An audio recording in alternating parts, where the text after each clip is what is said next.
جی ہمارا 29واں سپارہ الحمدللہ اور سورۃ ملک۔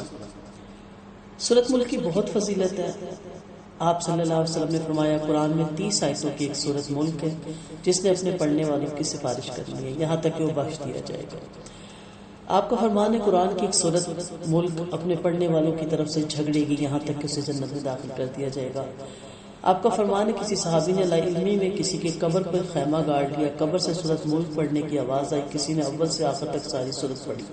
جب رحمت اللہ علیہ صلی اللہ علیہ وسلم کے سامنے ذکر آیا تو فرمایا سورۃ ملک عذاب قبر سے بچاتی ہے۔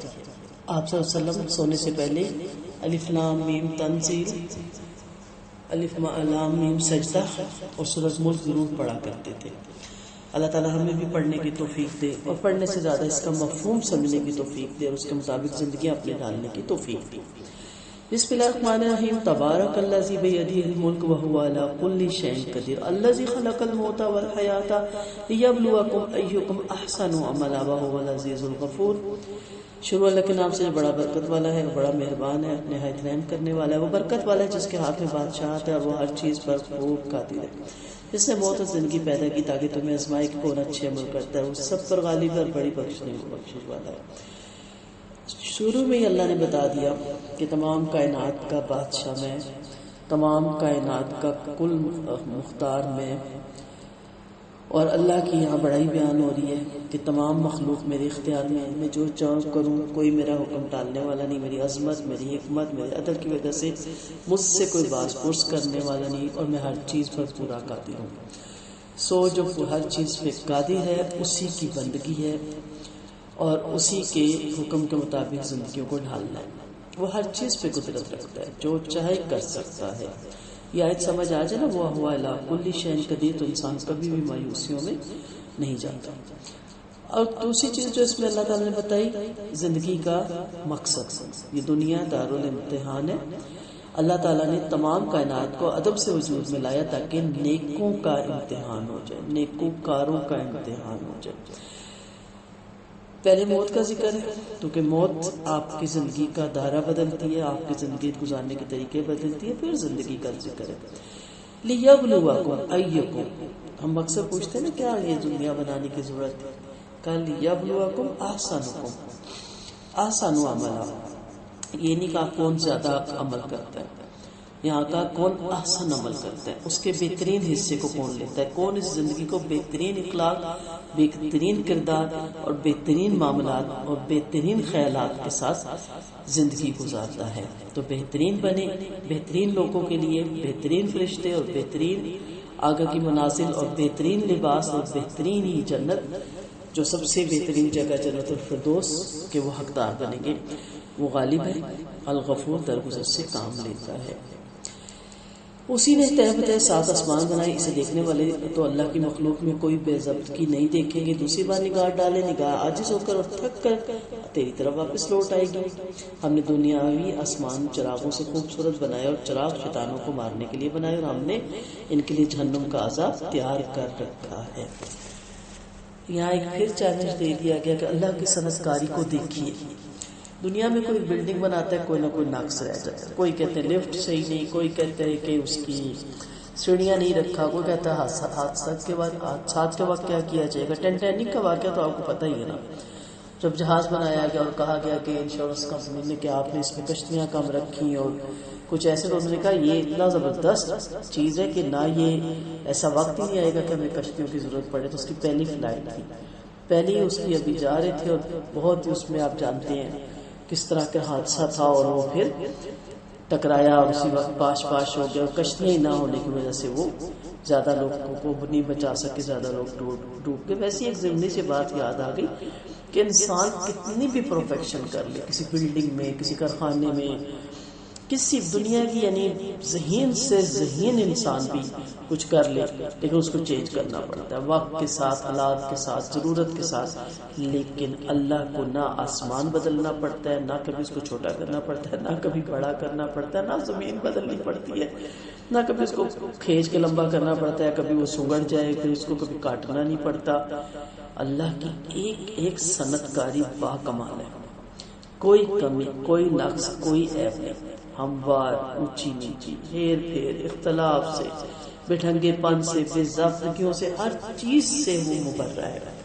بار بار غور کریں، کیا کریں، آرام سے کھانا کھا لیتے ہیں، دیکھا کریں کہ میرے یہ ہاتھ کیسے نوالا اٹھاتے ہیں، کس طرح میرے منہ میں جاتا ہے، چلے چبایا کھایا، یہ میرے حلق سے میرا جب سانس کی نالی بند ہو جاتی ہے جب میں کھانا کھاتی ہوں، اس پہ ایک ڈھکن آ جاتا ہے، جب بھی میں چبا کے اسے نکلتی ہوں، یہ کس نے اس کو حکم دیا، وہ ڈھکن کیوں اس کے اوپر آ جاتا ہے۔ پھر وہ خیر لمبی کہانی ہے، لیکن معدے میں جا کے جو چیز مجھے بہت حیران کرتی ہے کہ کچڑ مچڑ ہو جاتا ہے جا کے معدے میں، وہاں جو فیکٹری لگی ہوئی ہے نا، وہ اس کو، اس میں سے پروٹین اور اس میں سے کیلشیم اور اس میں سے وٹامن ڈی اور یہ ساری چیزیں اور کچھ بلڈ بنانا ہے، اس کو جو یہ کاریگری ہے میری عقل فیل ہو جاتی ہے کہ پھر وہ دوبارہ اپنی اپنی جگہوں پہ اس چیز کو پہنچانا، آنکھوں کے لیے کیا اچھا ہے کام، اور آپ کے نخونوں کے لیے کیا اچھا، آپ کے بالوں کے لیے کیا اچھا ہے، تھک جاتا ہے انسان۔ اسی لیے کہا گیا نا کہ تھک جاؤ گے، تھک کے تمہاری نظر واپس بار بار آئے گی اور اس میں کوئی بھی اعتراض نہیں پا سکو گے، تو معلوم ہوا کہ اللہ کی ہر چیز مکمل، پائیدار اور خوبصورت ہے، تو پھر آپ سوچیں کہ اللہ خود کیا ہے۔ وَلِلَّذِينَ كَفَرُوا بِرَبِّهِمْ عَذَابُ جَهَنَّمَ وَبِئْسَ الْمَصِيرُ وَإِذَا أُلْقُوا فِيهَا سَمِعُوا لَهَا شَهِيقًا وَهِيَ تَفُورُ۔ نہ ماننے والوں کا ذکر ہے اور اپنے رب کو نہ ماننے والوں کے لیے جہنم کا عذاب ہے جو بدترین ٹھکانہ ہے۔ جب وہ اس میں ڈالے جائیں گے تو اس کی گرج سنیں گے اور وہ جوش ماری ہوگی جیسے مارے غصے کے بھی پھٹ پڑے گی۔ جب اس میں کوئی جماعت ڈالی جائے گی تو اس سے جہنم کے محافظ پوچھیں گے یا تمہارے پاس کوئی چکرنا کرنے والا نہیں آیا تھا؟ یہ جواب دیں گے ڈرانے والے تو ہمارے پاس آیا تھا، لیکن ہم نے اسے جھوٹا مان کر کہہ دیا کہ اللہ نے تو کچھ نہیں اتارا۔ تم سخت غلطی پر ہو۔ کہیں گے کہ اگر ہم سن لیتے یا عقل سے کام لیتے تو آج جہنم والوں میں نہ ہوتے۔ سو اپنے گناہوں کا اقرار کر لیں گے، لہٰذا ان کے لیے اللہ کی رحمت سے دوری ہے۔ قیامت کی رسوائی بتائی جا رہی ہے، اللہ کی بنا اس کی رسوائی سے، رسوائی اور ذلت پر ذلت کا وہ ٹھکانہ ہے۔ انہیں ذلیل کرنے کے لیے ان سے جہنم کے محافظ ضرور پوچھیں گے تم کیوں جہنم کا ایندھن بنے؟ تم نے کیوں جہنم کا ایندھن بننا پسند کیا؟ کیا تم بیچارے اتنے معصوم تھے، مجبور تھے؟ کوئی نبی نہیں آیا، کوئی سمجھانے والا نہیں آیا کہ تمہارے کان کھولتا؟ یہ جواب دیں گے آئے تھے، ہماری بدبختی، رسول بھی آئے تھے، بعد میں رسولوں کے پیروکار بھی آئے تھے، اہل علم بھی آئے تھے، انہوں نے ہمیں سب کچھ بتایا، ہر طرح سے متنبہ کیا، لیکن افسوس کہ ہم نے ان کو جھوٹا ہی کہا اور ان پہ جھوٹ ہی باندھتے رہے۔ اللہ نے کوئی شریعت نہیں، کوئی کتاب نہیں اتاری، ہم نے یہ کہہ کے ان کو رد کر دیا۔ اب معلوم ہوا کہ اللہ کے عدل کا یہ تقاضا تھا کہ جب تک وہ رسول بھیج کر حجت نہ قائم کر دے کسی کو عذاب میں مبتلا نہیں کرتا۔ اور سب سے زیادہ چیز کی وہ کیا کہیں گے، وہ لوگ قالوا لو كنا نسمع ونعقل، وہ کہیں گے کاش، یہ جو ہے نا کاش، حسرت، یا لیتنی، یہ آخرت میں بہت ہوگی۔ یہ وہ لفظ ہے جو پچھتاوے کے بعد بولے جاتے ہیں، اور میں یہ کہتی ہوں کہ نالائق لوگوں کے یہ الفاظ ہیں۔ پہلے پیپر ورک نہیں کرتے، دنیا میں بھی اکثر لوگ کہتے ہیں نا کہ اب کیا ہو جب چڑیاں چگ گئی کھیت، پہلے سوچنا چاہیے تھا نا۔ دوبارہ وہاں پچھتائیں گے، کہیں گے کاش کاش ہم سنتے۔ سننا بہت ضروری ہے، ماں کے پیٹ میں بھی سب سے پہلے بچے کے کان ہی بنتے ہیں، تو ہم سنتے، کاش کہ ہم سنتے۔ آج کوئی قرآن سننا نہیں چاہتا، کوئی رحمان کی بات سننا نہیں چاہتا، کوئی نبی کی حدیث لینا نہیں چاہتا، کوئی اس کے احکامات پہ چلنا نہیں چاہتا۔ ہر کوئی ایک بھیڑ چال میں چلا ہوا ہے، ٹیکنالوجی کے پیچھے بھاگ رہا ہے۔ ٹیکنالوجی دینے والا رب جس نے دماغ دیا، اور دماغ کو دیکھ کے پھر یہ ساری ٹیکنالوجی آ گئی، اس دماغ نے استعمال کیا اپنے آپ کو ایک بندے نے، اور یہاں تک ہم پہنچ گئے، لیکن اس دماغ کو بنانے والے کے پیچھے کوئی بھی نہیں دوڑا۔ تو کہا کہ ہم عقل سے کام لیتے، اب سنی انسنی نہیں کرنی ہے۔ میں نے جی آج 10 قرآن پڑھ لیے، میرے آج 20ویں پارا ہو گیا، کیا سن لیا؟ بڑی فضیلت ہے پڑھنے کی۔ یہ نہ دیکھا کہ عقل یوز کرو، خالی پڑھنے کی فضیلت نہیں تھی، اس پہ عمل کرنے کی بھی فضیلت ہے۔ عمل پہ ہم بالکل کورے، ہم کاؤنٹنگ میں لگ گئے، کوالٹی ہم نے چھوڑ دی۔ تو کہتے ہیں کاش ہم عقل سے کام لیتے، آج جہنم والوں میں نہ ہوتے۔ اس وقت کی ندامت، اس وقت کی پریشانی، اس وقت کی پشیمانی کسی کام نہیں آئے گی۔ لہٰذا دنیا میں رہ کے عقل سے کام لیں، کان کھلے، آنکھیں کھولے، سنیں، اور سننے کے بعد اس پہ فوراً عمل کریں کہ اس سے پہلے کہ موت کا فرشتہ آ جائے اور مہلت مدتی ختم ہو جائے۔ ان الذین یخشون ربهم بالغیب لهم مغفرۃ واجر کبیر۔ کون سنتے ہیں، کون غور کرتے ہیں، کون عمل کرتے ہیں؟ جو غیبانہ اپنے رب سے ڈرتے رہتے ہیں، انہی کے لیے بخشش اور بڑا اجر ہے۔ تم اپنی باتیں چھپاؤ یا ظاہر کرو، اللہ تو تمہارے سینوں کے بھید خوب جانتا ہے۔ کیا خالق بھی بے علم ہو سکتا ہے؟ وہ تو بڑا باریک بانی اور خوب خبردار ہے۔ اسی نے زمین تمہارے قبضے میں دے دی کہ اس کے راستے میں چلو پھرو اور اسی کی روزی کھاؤ پیو اور دوبارہ زندہ ہو کر اسی کے پاس جانا ہے۔ خلوت میں اللہ سے ڈر کر گناہوں سے باز رہنے والوں کی بڑی فضیلت ہے۔ ان کے لیے خوشخبری دی جا رہی ہے جو رب کے سامنے کھڑے ہونے سے ہر وقت ڈرتے ہیں، اور خلوت میں بھی جہاں انہیں اللہ کے سوا کوئی نہیں دیکھتا گناہوں سے رک کر نیکیاں کرتے ہیں۔ پھر فرمایا ان کے گناہ معاف کر دیے جائیں گے اور ان کے لیے زبردست ثواب ہے۔ آپ صلی اللہ علیہ وسلم نے فرمایا اللہ پاک 7 قسم کے آدمیوں کو قیامت کے دن عرش کا سایہ عطا فرمائیں گے، جس دن سوائے عرش کے سائے کے اور کوئی سایہ نہ ہوگا۔ ان میں سے ایک وہ بھی ہے جسے کوئی خوبصورت و مالدار عورت بد اخلاقی کے لیے بلائے، وہ اللہ سے ڈر کے باز ہے، اور ایک وہ بھی ہے جو چپکے سے خیرات کرتا ہے یہاں تک کہ اس کے بائیں ہاتھ کو بھی دائیں ہاتھ دینے کی خبر نہیں ہو پاتی، اور اس میں سے ایک وہ بھی ہے کہ جو اللہ کو سوچ کے اور ڈر جائے اور رو پڑے، اس کی آنکھ سے آنسو بہہ جائے۔ صحابہ بولے اللہ کے رسول صلی اللہ علیہ وسلم ہم آپ کے پاس ہوتے ہیں تو دلوں کی اور ہی کیفیت ہوتی ہے اور آپ سے علیحدہ ہو کر ہمارے دل بدل جاتے ہیں۔ فرمایا یہ تو بتاؤ تم اپنے رب کے ساتھ کیسے رہتے ہو؟ بولے خلوت جلوت میں رب کا خوف رہتا ہے اور اپنا رب ہی اللہ ہی کو رب مانتے ہو۔ فرمایا پھر تم نفاق سے پاک ہو۔ تو اکیلے میں بھی، خلوت میں بھی اور جلوت میں بھی جن کو اللہ نے کان دیا نا، زبان بھی دی ہے، جو سن سکتے ہیں وہ بول بھی سکتے ہیں، لیکن وہ سن کے برداشت کر جاتے ہیں یہ سوچ کے کہ ان کا جو ایکشن ہے اس کا میرے جو اعمال ہے وہ ریئیکشن پہ مرتب ہوں گے، ان کے ایکشن کا مجھ سے نہیں پوچھا جائے گا۔ انہوں نے کیا آپ سے کہا؟ بہت کچھ کہا، بہت برا بلا کہا، بہت کچھ آپ کے دل میں اتر گیا، لیکن آپ نے زبان سے کنٹرول کر لیا، آپ نے زبان کو بند کر لیا۔ اسی لیے 2 کان اور 1 زبان دی، سنو زیادہ اور بولو کم۔ بہترین انسان وہ ہوتے ہیں جو کم بولتے ہیں۔ تو یہ نہیں ہے کہ بزدل ہوتے ہیں، جو سن سکتے ہیں وہ سنا بھی سکتے ہیں، لیکن وہ اللہ سے ڈرتے ہیں، اور جب اللہ سے ڈرتے ہیں تو خاموشی اختیار کر لیتے ہیں کہ اللہ یہ نہ سمجھ ہے، بول رہے،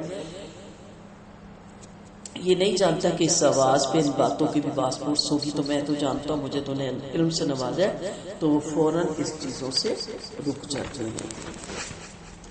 آمنتم من فی السماء ان یخسف بکم الارض فاذا ہی تمور، آمنتم من فی السماء ان یرسل علیکم حاصبا فستعلمون کیف نذیر، کیا تم آسمان والے سے نڈر ہو گے کہ وہ تمہیں زمین میں دھسا دے اور دفتر زمین ہلنے لگے؟ کیا تم آسمان والوں سے بے خوف ہوگے کہ وہ تم پر آسمان سے پتھر برسا دے؟ پھر تم جلدی جان لوگے کہ میرا ڈرانا کیسا تھا، جس سے پہلے نے بھی جھٹلایا، پھر ان پر میرا عذاب کیسا رہا۔ کیا یہ اپنے اوپر پرندوں کو پر کھولے ہوئے یا سمیٹے ہوئے نہیں دیکھتے؟ اللہ یہ نہیں سنبھالے ہوئے، یقین مانو اللہ کی نگاہ میں ہر چیز ہے۔ اب یہاں کیا کہا جاتا ہے؟ ہم کتنے بے فکر ہو کے سوچتے ہیں اللہ کے توکل اور بھروسہ کر کے کہ انشاءاللہ صبح اٹھیں گے اور یہ کریں گے اور وہ کریں گے، برا نہیں ہے، لیکن یہاں اللہ تعالیٰ نے ایک چیز بتائی ہے کہ ہم ارد گرد نہیں دیکھ رہے، عمل بالمعروف نہیں کر رہے، نہیں عن المنکر نہیں کر رہے، ہمارے ارد گرد کیا ہو رہا، برائی اس قدر پھیل چکی ہے کہ چاروں طرف سے ہمیں گھیرے میں لی ہوئی ہے، اور اللہ نہ کرے اللہ کا غضب آ جائے اور انسان آرام سے سوئے اور قیامت آ جائے، اور ہر ضروری نہیں کہ وہ بڑی قیامت صغری ہی بہت ہوتی ہے، زمینیں پھٹ جاتی ہیں، زلزلے آ جاتے ہیں، بارش و طوفان میں لوگ بہہ جاتے ہیں، گاؤں کے گاؤں تو دن کے نیچے آ جاتے ہیں۔ تو کہا اتنے نڈر ہو کے سوچتے ہو، اتنے غفلت کے کام کر کے سوچتے ہو، کوئی میرا ڈراوا نہیں، کوئی میری پرواہ نہیں، کوئی میرے حکموں کا پاس نہیں۔ تو اس لیے کہا گیا کہ جب آپ سوئیں تو یہ سوچ کے سوئیں، توبہ کر کے سوئیں، معافی مانگ کے سوئیں، تاکہ اللہ تعالیٰ کے غضب سے اللہ تعالیٰ ہم اپنے آپ کو بچا سکیں۔ مشاہدہ قدرت کا کرنے کے لیے کہا گیا کہ آپ اپنے اوپر پرندے اڑتے ہوئے نہیں دیکھتے، کبھی دونوں پرندے پروں سے اڑتے ہیں اور کبھی ایک سے، اس لیے فضا میں کون سنبھالے ہوئے رحمان کس کی طاقت ہے کہ انہیں سنبھال لے؟ ہم نے تو وہ ڈائی مارتے ہیں، پرس میں لیتے ہیں، اللہ نے اپنی مہربانی سے ہوا ان کے قبضے میں دے دی، بس مخلوق کی اصلاح اور بہتری کا نگران اور کفیل اللہ تعالیٰ ہی ہے۔ یا پھر یا مہربان اللہ کے ساتھ تمہارا کوئی اور لشکر ہے جو تمہیں مدد کر سکے؟ کافر تو دھوکے میں، یا اگر اللہ اپنی روزی بند کر لے تو وہ کون ہے جو تمہیں روزی پہنچائے؟ بلکہ یہ اپنی سرکشی میں اور ہی بے پر جمے ہوئے، پھر کیا ہوگا ان کے بعد جو عمدہ چلتا ہے زیادہ راہ یافتہ ہے، یا جو وہ سیدھی راہ پہ سیدھا ہو کے چلتا ہے؟ آپ فرماتے ہیں اللہ ہی نے تمہیں پیدا کیا، اسی نے تمہارے کان، آنکھیں اور دل بنائے، تم شکر نہیں کرتے، اس نے تمہیں زمین میں کھلا دیا، اسی کے پاس گھٹے کیا جگہ، کہتے ہیں عذاب کب ہوگا اگر تم سچے ہو؟ آپ فرماتے اس کا علم تو اللہ کے پاس ہے، میں کھلا ہوشیار کر دینا۔ جب وہ اسے قریب دیکھ لیں گے تو اس وقت کافروں کے چہرے بگڑ جائیں گے، کہا جائے گا یہی ہے جسے تم طلب کیا کرتے تھے۔ مومن اور کافر کی مثال دی جا رہی ہے۔ کافر کون ہے؟ کوبڑا ہے، سر جھکایا ہوا ہے، کوب نکلا ہوا ہے، چلے جا رہا ہے، نہ اسے پتا کہاں جا رہا ہوں، نہ پتا کہاں سے آ رہا ہوں، نہ خیر کا پتا نہ شر کا پتا، اپنے منہ اٹھائے اپنے کام میں منہ جھکائے جا رہا ہے۔ لیکن مومن جو ہے تندرست ہے، سیدھا ہے، اس کی راہ سیدھی، اس کی عقل سیدھی، اس کی سمجھ سیدھی، اس کے کام سیدھے، وہ ہر کام دیکھ بھال کے کرتا ہے، پھر اس کی منزل بھی متعین ہے۔ تو اس کی جو مومن ہوتا ہے وہ الرٹ رہتا ہے، وہ بے وقوفوں والے کام نہیں کرتا، ہر کام میں جا کے نہیں ٹانگ اڑا دیتا اور ہر کام میں جا کے اپنا حصہ نہیں ڈالتا، وہ جانتا ہے، پوچھتا ہے اس کام کا انجام کیا ہوگا، اس کی جزا اور سزا کیا ہوگی، تو عقل سے کام لیتا ہے۔ اسی لیے جو مسجدوں کو جا رہے ہیں یا جو دین کا کام کر رہے ہیں یا جنہوں نے اپنے آپ کو وقف کیا ہوا ہے، وہ کسی لیے کیا ہوا ہے کہ اس کا اجر بہت ہے، اس کا اللہ تعالیٰ نے صلہ بہت دینا ہے۔ پھر اللہ نے آنکھ کان اور اس کے شکر ادا کرنے کے لیے کہا، ہر وقت شکر ادا کرنا چاہیے۔ اللہ تعالیٰ نے ہمیں صحت مند پیدا کیا، لیکن اتنا یاد رکھیں کہ اس آنکھ کا کیا فائدہ جو اپنے اللہ کی قدرت کے نظارے نہ کرے، اور ان آنکھوں کا کیا فائدہ جو اپنے رب کی محبت میں کبھی نہ بہیں، کبھی رب کی محبت میں راتوں کو اٹھ کے وہ روئے نہ، تو ان آنکھوں کا کوئی فائدہ نہیں۔ پھر کان اللہ نے دیے، کیا فائدہ ان کانوں کا جو اللہ کی کلام کو نہ سنے، اس کے احکامات نہ سنے، سنی کر دیں، ڈانٹ لگا لیں اپنے کانوں میں، اور دنیاوی مفاد کی بات ہو تو فوراً الرٹ ہو جائے۔ اور کیا فائدہ اس زبان کا جس میں ذکر اللہ نہ ہو، جس میں اللہ کی بڑائی کبریائی نہ بیان کرنے کی طاقت ہو۔ اگر فیملی کا پوچھو تو پورا بایو ڈیٹا شاید ہے، پوری نسل در نسل، ہم وہاں سے چلے، ہم وہاں سے چلے، ہمارا یہ خاندان ہے، ہم فلاں شجرے سے، ہم فلاں سے ہیں۔ اور اللہ کا پوچھے رحمان کون ہے تو خاموش، زبانوں پہ تالے پڑ جاتے ہیں۔ تو اس لیے شکر ادا کریں، اللہ نے جو یہ آپ کو انعامات دیے، ان سے اللہ تعالیٰ پھر آپ کی پاس پرس بھی کیا کرے گا، پوچھے گا کہ ہاں بتاؤ میرے دیے ہوئے یہ انعامات، میرے دیے ہوئے یہ سہولتیں نے کن کاموں پہ لگایا۔ زمین کو پھیلانے والا، سمیٹنے والا اور موجودہ زندگی بعد الموت پہ اللہ ہی قادر ہے۔ اس نے تمہیں اطراف زمین میں مختلف ملکوں میں پھیلا دیا۔ کتنا مشکل ہے آبادیاں بڑھانا، تمہاری زبانیں جدا جدا، رنگ جدا جدا، آتے جدا جدا، شکلیں جدا جدا، ہیبتیں، پرسنالٹیاں جدا جدا، پھر پھیلاتا چلا گیا۔ اسی طرح قیامت کے دن سمیٹ بھی لے گا۔ ایجاد کرنا مشکل ہوتا ہے، اس کو دوبارہ بنانا مشکل نہیں ہوتا، بہر اللہ کے لیے تو کوئی چیز بھی مشکل نہیں ہے۔ تو یہاں کہا گیا ہے کہ تم میدان محشر میں سب اکٹھے کیے جاؤ گے۔ جب قیامت کو اس سے نہ ماننے والے دیکھ لیں گے تو اس وقت انہیں معلوم ہو جائے گا کہ قیامت تو بالکل ہی قریب تھی، کیونکہ جو چیز آنے والی ہے وہ قریب ہی آہستہ آہستہ آ رہی ہوتی ہے، گرچہ اس کے آنے کا زمانہ طویل ہی کیوں نہ ہو۔ پھر قیامت کا مشاہدہ کرنے کے بعد ان کے چہرے بگڑ جائیں گے، قیامت کے ہول اور ان کے دردناک عذاب ان کے ہوش اڑا دیں گے، ان کے عملوں کی سزا انہیں گھیر لے گی، اور ایسے ایسے عذاب مسلط کیے جائیں گے جن کا وہ وہم و گمان بھی نہیں کرتے تھے۔ اللہ ہم سب کو جہنم کے عذاب سے محفوظ رکھے۔ قل ارأیتم ان اہلکنی اللہ ومن معی ورحمنا ومن یجیر الکافرین من عذاب علیم۔ آپ فرمائیں بتائے تو صحیح، اگر مجھے اور میرے ساتھیوں کو اللہ تباہ کر دے یا ہم پہ رحم فرما دے، پھر دردناک عذاب سے دردناک عذابوں سے کون کافروں کو بچا سکتا؟ آپ فرما دیں وہ انہیں مانے، ہمارا اسی پر ایمان اور اسی پر ہمارا بھروسہ، تم بہت جلدی جاننے والے ہو کہ کون کھلی غلطی پر ہے۔ آپ فرما دیں بھلا بتاؤ تو صحیح، اگر تمہارا پانی گہرا ہو جائے تو کون تمہارے پاس جاری اور میٹھا پانی لا سکتا ہے؟ ایک دفعہ دیکھیں کنویں سے پانی نکلتا ہی نہیں، کھاری ہو جاتا ہے، اتنی محنت بھی کرے پھر بھی اوپر نہیں آتا۔ یہ ساری اس کی نعمتیں، ہم دعا کرتے ہوتے ہیں کنواں کھلواتے ہوئے کہ اللہ صاف پانی آئے، میٹھا پانی آئے، کھاری پانی نہ آ جائے، تو اللہ تعالیٰ دعاؤں کا سننے والا ہے۔ ایک ضمنی سا واقعہ یاد آ گیا، ہم نے بہت کچھ عرصے پہلے، کیونکہ بورنگ کا بھی کام کرواتے ہیں، ایسے علاقوں میں بورنگ کرواتے ہیں کہ جہاں پہ پانی کی شدید قلت ہے، تو وہاں ہمیں کسی نے واقعہ سنایا کہ ایک شخص نے، سمپل سا ہماری طرح سادہ سا بندہ تھا، کوئی اتنا تقوی اس کے ہائی لیول پہ نہیں تھا، تو اس نے مسجد میں کنواں کھدوایا تو پانی بالکل نہیں آیا، سارے چپ ہو گئے۔ وہ رات کو پھر مسجد میں گیا اور وہ پوری رات روتا رہا، اور اس نے ایک ہی بات کی، عبادت کی، اور کہا اللہ تعالیٰ میں اتنا خطا کار، میں اتنا گناہ گار کہ تو نے میری یہ نیکی قبول نہیں کی اور پانی نہیں آیا، اس نے اتنی گڑگڑا کے توبہ کی، اتنی معافی مانگی. یہ میں آپ کو اوریجنل واقعہ سنا رہی ہوں. اس گاؤں کے اس بندے نے ہمیں سنایا، تو اتنا کہ صبح پھر وہ رو دھو کے جب گھر پہنچا اور جب نمازی آئے تو کنواں پانی سے بھرا ہوا تھا. تو اللہ تعالیٰ ضرور سنتا ہے دعاؤں کا. دعا کروایا کریں اپنے بڑوں سے. اور سب سے بڑی بات ہے، ایک الگ سی بات آ گئی، گھر میں پیر و مرشد آپ کے موجود ہوتے ہیں، آپ کے ماں باپ، دادی دادا، کوئی پھوپھی تائی چائی بڑے ہوتے ہیں، انہیں لازمن، کیونکہ جب آپ دعا کے لیے کہتے ہیں پھر نظر نہیں لگتی، پھر ان کی دعائیں آپ کے ساتھ شامل ہو جاتی ہیں. تو بہرحال یہاں اللہ تعالیٰ کہہ رہے ہیں کہ یہ پانی کون دیتا ہے؟ تو اللہ ہی دیتا ہے. سورۃ قلم. بسم اللہ الرحمن الرحیم. نون والقلم وما یسطرون ما انت بنعمت ربک بمجنون وان لک لاجرا غیر ممنون وانک لعلی خلق عظیم. شروع اللہ کے نام سے بڑا مہربان نہایت رحم کرنے والا ہے. نون کا معنی اللہ کو معلوم ہے، حروف مقطعات ہے. قلم کی قسم اور اس تحریر کی جو فرشتے لکھتے ہیں. آپ اپنے رب کے فضل سے دیوانے نہیں ہیں.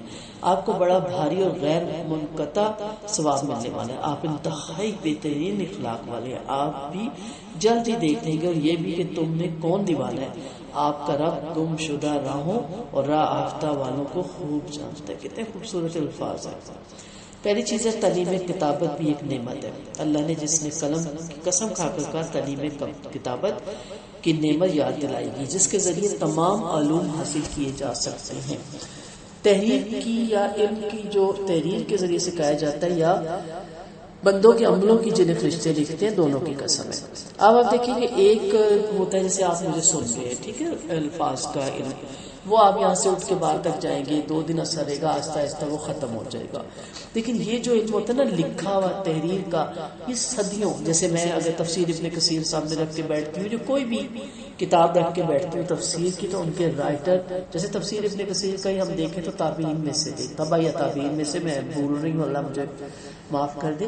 تو آپ کہہ لیں کہ 1300 سال پہلی یا 1200 سال پہلی کتاب میرے پاس ہے، لکھنے والے چلے گئے لیکن ان کا اجر عظیم کبھی بھی نہیں ختم ہو رہا.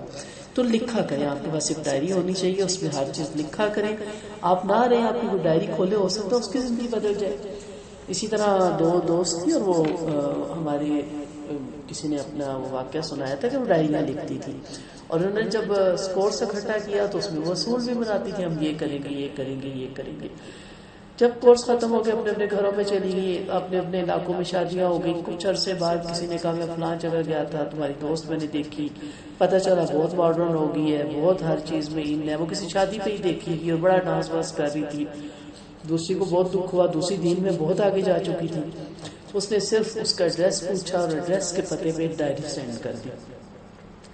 وہ لڑکی کہتی ہے آیا جب TCS والا میں نے پکڑ لی ڈائری، رات کو جب آرام سے پڑھنی شروع کی، پھر وہ جو روتی جائے پڑھتی جائے، روتی جائے پڑھتی جائے، کیونکہ اس کے ساتھ وہ لمحات یاد آ گئے، وہ کلاس یاد آ گئی، وہ اللہ کا ذکر کرنا، مل کے نمازیں پڑھنا، اذکار کرنا، کلاس اٹینڈ کرنا.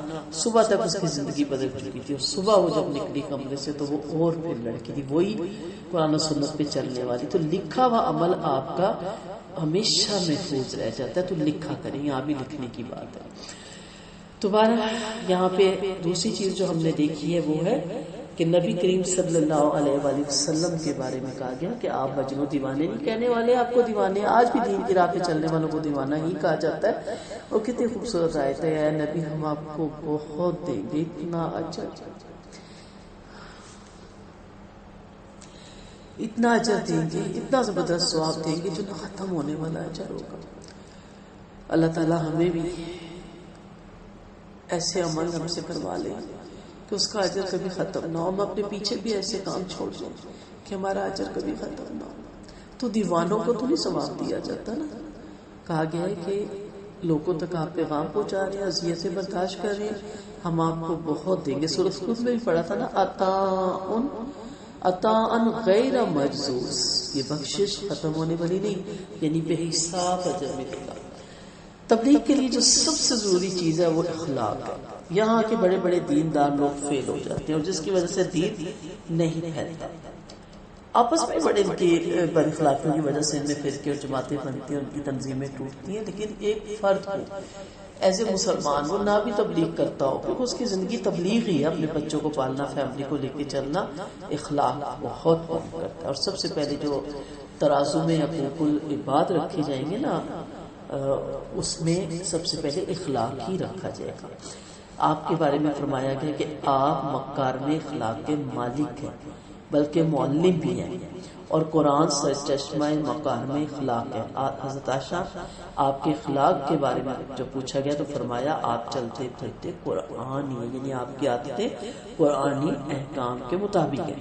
اخلاق میں سے بھی یہ نہیں آتا کہ آپ کا اسمائلی فیس ہے، آپ کا ہر طرز عمل قرآن و سنت کے مطابق۔ اور دیکھیں جب سے ہم نے دورہ قرآن شروع کیا ہمیں کتنے آداب سکھائے قرآن میں، تو آپ کے جو اخلاق ہیں وہ بہت بہترین تھے، اور آپ کے اوصاف ہر بات قرآن کے حکم کے مطابق ہوتی تھی صلی اللہ علیہ وسلم۔ آپ کی مقدس زندگی قرآنی زندگی تھی۔ پھر یوں بھی اللہ نے آپ کو بلند اخلاق کا مالک بنایا تھا۔ آپ انتہائی شرمیلے، غیرت مند ہی شرمیلا ہوتا ہے، حیادار بندہ، انتہائی سخی، انتہائی بہادر، موت کو کوئی اہمیت نہیں دیتے نا ایسا بندہ، انتہائی کلیم اور بردبار، اور انتہائی درگزر کرنے والے۔ ہمیں اقتدار ملے تو صحیح، ذرا جس کو بھی مل جائے پھر دیکھیں وہ کیا انت مچاتا ہے، اور ادھر میرے نبی کا اقتدار دیکھیں اور ان کا درگزر دیکھیں، اور آپ کے اندر اخلاق پھوٹ پھوٹ کے بھرا ہوا تھا۔ انس کہتے ہیں میں نے آپ صلی اللہ علیہ وسلم کے ساتھ 10 سال آپ کی خدمت کی، آپ نے کبھی مجھے اف تک نہ کہا، جو کام کر لیا گوڑ نہ کیا، نہیں کہا کیوں نہیں کیا۔ کتنا بڑی بات ہے، ہم تو اپنے نوکروں کیا ہمارے انڈر ہمارے بچے ہی ہماری ہر وقت عطاب کا شکار رہتے ہیں، شور بھی عطاب کا شکار رہتے ہیں۔ آپ کو ایک کام کہا تھا آپ سے نہیں ہوتا، میرے ہی کام رہ گیا، کب کریں گے؟ تو آپ دیکھیں نبی کریم صلی اللہ علیہ وسلم اپنے جو ان کے انڈر کام کرتے ہیں وہ کیا کہہ رہے ہیں، 10 سال 10 مہینے بھی نہیں، 10 سال تک کچھ بھی نہیں کہا۔ آپ انتہائی اخلاق والے تھے، آپ کا دست مبارک ریشم سے بھی زیادہ نرم و نازک تھا، اور پسینے کی خوشبو عنبر کی خوشبو جیسی تھی۔ آپ انتہائی خوبصورت اور اخلاق والے تھے، آپ کا قد نہ زیادہ لمبا تھا نہ چھوٹا۔ آپ کے حلیے کے بارے میں بہت سی کتابیں ملتی ہیں، آپ پڑھ سکتے ہیں۔ ترمذی نے کتاب میں شمائل ترمذی کے نام سے لکھی ہے، ضرور پڑھیے گا اگر ٹائم ملے تو۔ حضرت عائشہ فرماتی کسی خاتون کو کسی عورت کو نہیں مارا، کسی بچے کو نہیں مارا، ہاں جہاد میں کوئی ضرورت پڑے تو وہاں تو آپ جہاد کے لیے سب کچھ کرتے تھے، لیکن اس کے علاوہ اپنی ذات کے لیے آپ نے کبھی کسی کے ساتھ انتقام نہیں لیا۔ آپ حسن اخلاق کے اعلیٰ درجے میں تھے۔ ہم بھی نبی کی امتی ہیں، بڑے دعوے دار ہیں، کبھی دیکھا اپنا اخلاق؟ اس لیے میں ہمیشہ دعا کرتی ہوں کہ اللہ تعالیٰ اپنے نبی کی اخلاق کی تھوڑی سی بھیک ہمیں بھی دے دے۔ کون ہمارے اخلاق خراب کرتے ہیں؟ فلا تطیع المکذبین ودوا لو تدہنوا فیدہنون ولا تطیع کل خلاف مہین ہماز مشاء بنمیم مناع للخیر معتد اثیم عتل بعد ذلک زنیم۔ آپ جھٹلانے والوں کی بات نہ مانیں۔ جب ایسے لوگوں کے ساتھ بیٹھیں گے نا، متکبر، غرور، نخرہ، اللہ اور اس کے رسول سے دور، آہستہ آہستہ وہی روش آ جاتی ہے۔ بندے کو دل کرتا ہے میں بھی ذرا پھڑے ماروں، میں بھی ذرا آکڑ کے چلوں، کیا شان ہے جی اس کی۔ قارون کو دیکھ کے کہا تھا نا بڑا ہی نصیبوں والا ہے۔ جب ایسی محفلوں میں بیٹھیں گے نا تو یہی سیکھیں گے۔ یہاں پہ کیا کہا، ان کی تو تمنا ہے کہ آپ ذرا سست پڑ جائیں تو ہم بھی ڈھیلے پڑ جائیں۔ آپ ہر جھوٹی قسم کھانے والے نہ قدرے کی بات نہ مانیں، صحبت چینج کریں، محفلیں چینج کریں، دوست چینج کریں، اخلاق والوں کے ساتھ بیٹھے تاکہ آپ کے بھی اخلاق اچھے ہوں۔ جو نکتہ چینی اور چغل خور ہو، جو نیکیوں سے روکنے والا ہو، کیا کہتے ہیں پاگل ہو، ایسی بس اپنا کمائی لوگوں کو دیتی رہتی ہو، تمہیں کیا پتا کیسا کیسا فراڈ ہو گیا۔ ہاں جی فراڈ ہے، ہم اللہ کے نام پہ دے دیتے ہیں، ہمارے سے کوئی فراڈ کرتا ہے وہ اللہ کو خود جواب دے، ہم نے تو اللہ کے نام پہ دے دیا۔ یہ ہونی چاہیے نا روش، حد سے آگے بڑھنے والا ہے، کمینہ ہے، سرکش ہے، اور ساتھ ہی ساتھ بدنام بھی ہے، گناہگار بھی ہے، اور اس لیے سرکش ہے کہ مال اور اولاد والا ہے، یعنی یہ چیزیں اس کو غرور میں مبتلا کرتی ہے۔ جب اسے ہماری آیتیں پڑھ کر سنائی جاتی ہے تو کہتا ہے یہ تو پہلوں کے قصے ہیں، ہم اس کے ناک داغنے والے ہیں۔ بڑے کردار ہیں ایسے، میری ملاقات ہوتی ہے نا جب ابھی یہ آیتیں اتری جس کے بارے میں بھی اتری، اللہ نے قرآن میں نام نہیں لیا، اور یہ رہتی دنیا تک کے لیے. ہر وہ کردار اس میں فٹ بیٹھتا ہے جس کے اندر یہ تمام روش ہوتی ہے. میں نے دولت والوں کو دیکھا، وہ سمجھتے ہیں کہ ہم بہت عقل مند ہیں اور ہم جیسے سمجھے اس طرح دین کو ہونا چاہیے. وہ کہتے ہیں یہ اتنا بھی نہیں ہوتا، یہ آپ لوگوں نے ایسے ہی بنایا. میں ہنس پڑتی ہوں کہ ان کے پاس دولت ہے نا، اور دولت کے بلبوتے بھی یہ بات کریں. اگر یہ قرآن اور حدیث پڑھ لیں تو کبھی ایسی بات نہ کریں. تو آپ نبی کریم صلی اللہ علیہ وسلم کو سنوا کے ان کی امت کو بتایا جا رہا ہے کہ اے نبی صلی اللہ علیہ وسلم، ہمارا آپ پہ بڑا انعام ہے کہ ہم نے آپ کو سیدھی سادی اور بہترین شریعت دی اور آپ کی اچھی عادتیں بنائی.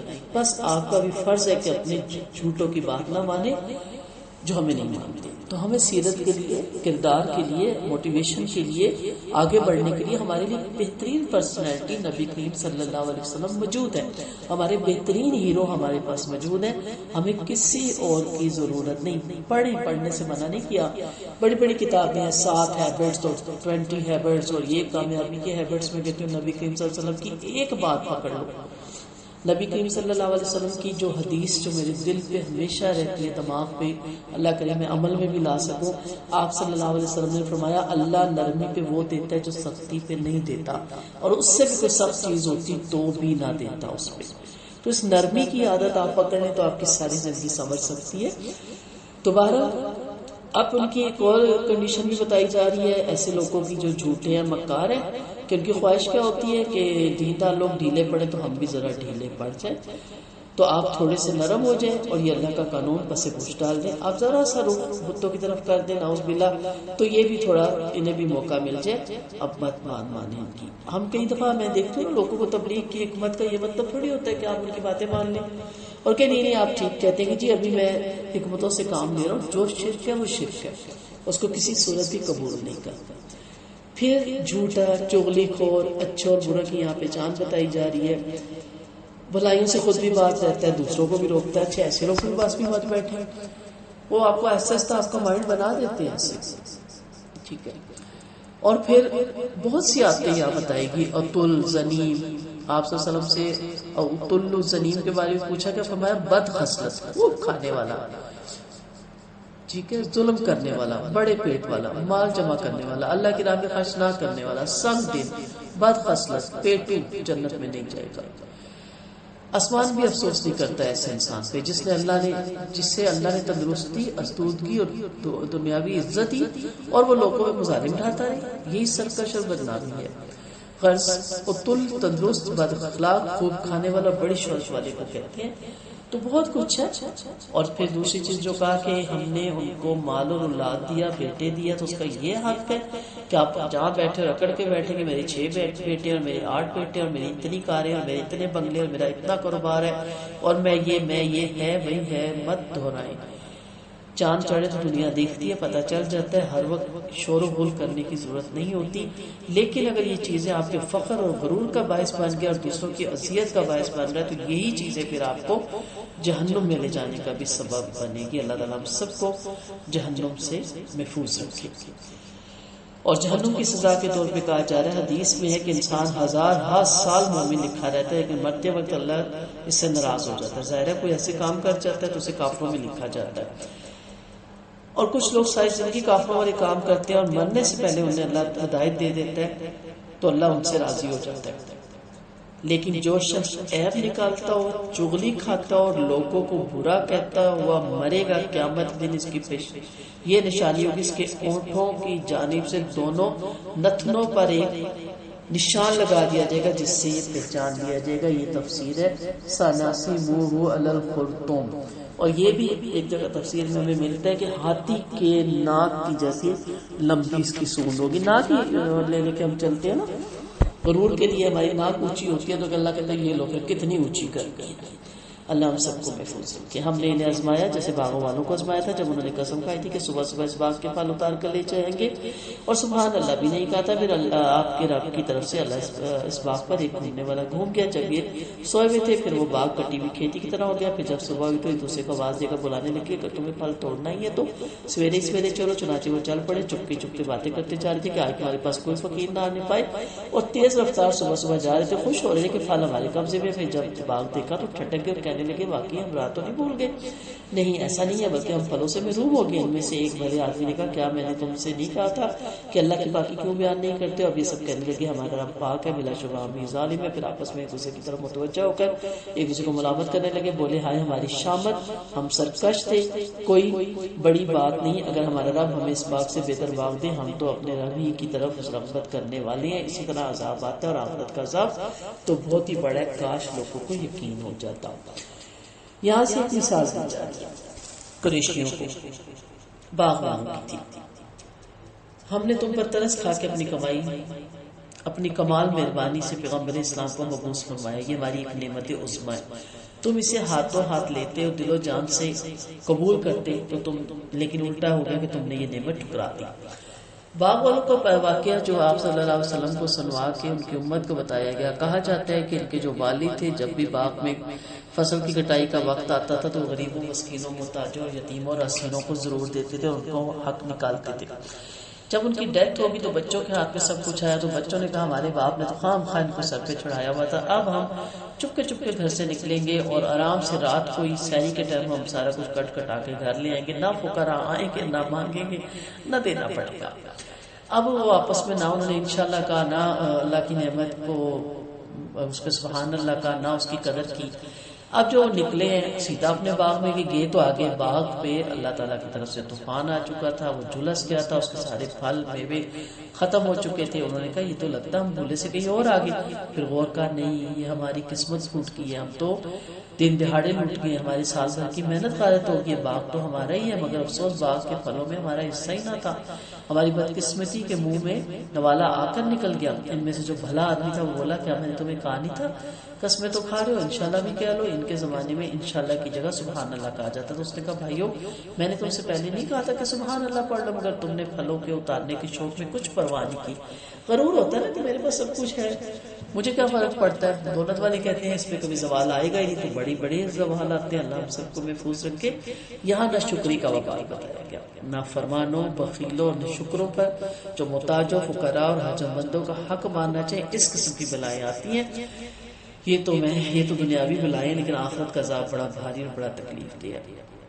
آپ نہیں جانتے کہ پتہ نہیں کس کی دعا سے ہم یہاں بیٹھے ہیں، کتنی دعائیں ہمیں مشکلات سے بچاتی ہیں، کتنی دعائیں ہمیں کاروبار میں ترقی دیتی ہیں، کتنی دعائیں ہمارے بچوں کو محفوظ رکھتی ہیں۔ ہم نہیں جانتے کہ کسی کو دیا ہوا 1 روپیہ اس کے لیے کتنا سکون کا باعث بنتا ہے، اور کہاں سے اس کی دعا دل سے اٹھتی ہے اور کہاں پہنچتی ہے۔ جو کچھ بھی اللہ نے آپ کو نوازا ہے اس کا کرم، اور آپ کے بڑوں کی دعائیں، ماں باپ کی دعائیں ہیں، اس کے بعد بھی آپ کے جو رشتے ہیں صلہ رحمی کے، پھر آپ کے دوست احباب، پھر اس کے بعد فقراء، غریب، محتاج، تو اللہ تعالیٰ 3 چیزوں سے اپنی لکھی ہوئی تقدیر بدل دیتا ہے، اس میں ایک دعا ہے، ایک صدقہ اور ایک صلہ رحمی ہے۔ سو آپ جس مقام پہ بھی ہیں، کسی کی دعا کی وجہ سے آج پہنچے ہیں تو تکبر نہ کریں، غرور نہ کریں، اس میں غریبوں مسکینوں کا حق رکھیں جو آج تک اس جگہ تک نہیں پہنچ پائے، لیکن ان کو یہ احساس مت بتائے کہ تم ہمارے نزدیک کچھ بھی نہیں ہو۔ یہی کہے کہ ہمارے بھائیوں ہم جیسے ہو، جو رب ہمیں نواز سکتا ہے وہ تمہیں بھی نواز سکتا ہے۔ ان للمتقین عند ربهم جنات النعیم افنجعل المسلمین کالمجرمین ما لکم کیف تحکمون۔ یاد رکھو پارساؤں کے لیے ان کے رب کے پاس نعمتوں والی جنتیں ہیں، کیا ہم فرمانبرداروں کو نافرمانوں کی طرح کر دیں گے؟ تمہیں کیا ہو گیا، کیسا حکم لگا رہے ہو؟ کیا تمہارے پاس کوئی کتاب ہے جس پہ تم یہ حکم پڑھ رہے ہو کہ اس میں تمہارے لیے وہی باتیں ہوں گی جو تمہیں پسند ہیں؟ ہاں، یا تمہارے لیے ہم نے ایسی قسمیں کھائی جو قیامت تک باقی رہیں گی؟ کیا تمہارے لیے وہ سب کچھ ہے جس کا تم فیصلہ کر رہے ہو؟ ذرا آپ ان سے پوچھیں تو کہ کون اس بات کا ذمہ دار ہے کہ ان کے شریک ہے، اگر یہ سچے ہیں تو اپنے شریکوں کو لے آئے۔ کبھی وفادار اور غدار برابر نہیں ہوتا۔ آپ اپنا ملازم رکھیں، اب پتہ چلے چوری بھی کرتا ہے، فراڈ بھی کرتا ہے، دھوکہ بھی دیتا ہے، آپ کے گھر کی باتیں باہر بھی پہنچاتا ہے، آپ رکھیں گے؟ کبھی بھی نہیں رکھیں گے۔ اور دوسرا آج کہا جائے کہ یہ بہت نیک ہے، نمازی ہے، عزت کا بھی خیال رکھتا ہے، مال کی بھی حفاظت کرتا ہے، اور تھوڑا سا چلیں آئی کو لیول سے ویک ہے، لیکن آپ فوراً رکھ لیتے ہیں، آپ کہتے ہیں میں سنبھال لوں گا، لیکن کم سے کم اتنی تو مجھے فکر نہیں ہوگی نا کہ یہ فراڈ کرے گا۔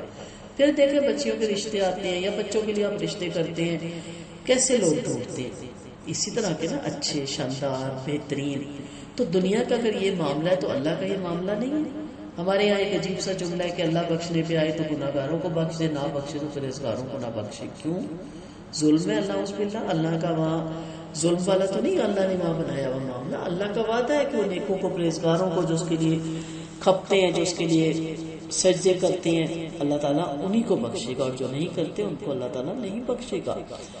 تو یہاں پہ بتایا گیا ہے کہ انصاف کا تقاضا ہے کہ فرما برداروں نافرمانوں کو یکساں کر دیا جائے، نہیں سب کو ایک جیسا بدلہ دیا جائے، ہرگز نہیں. انصاف یہ کہتا ہے کہ ان کو جو فرما بردار ہے انہیں جنتیں دی جائے اور نافرمانوں کو جہنم میں جھونکا جائے. زمین اور آسمان کے رب کی قسم دونوں برابر نہیں ہوں گے. تمہاری عقلوں پہ کیوں پتھر پڑ گئے؟ کیوں اس قسم کا غیر عادلانہ گمان کرتے ہو؟ یعنی انہیں گمان تھا کہ ہم یہاں بھی بچوں والے ہیں، دولت والے ہیں، تو شاید آگے بھی ہمارے لیے سارے راستے کھلے ہوئے ہیں.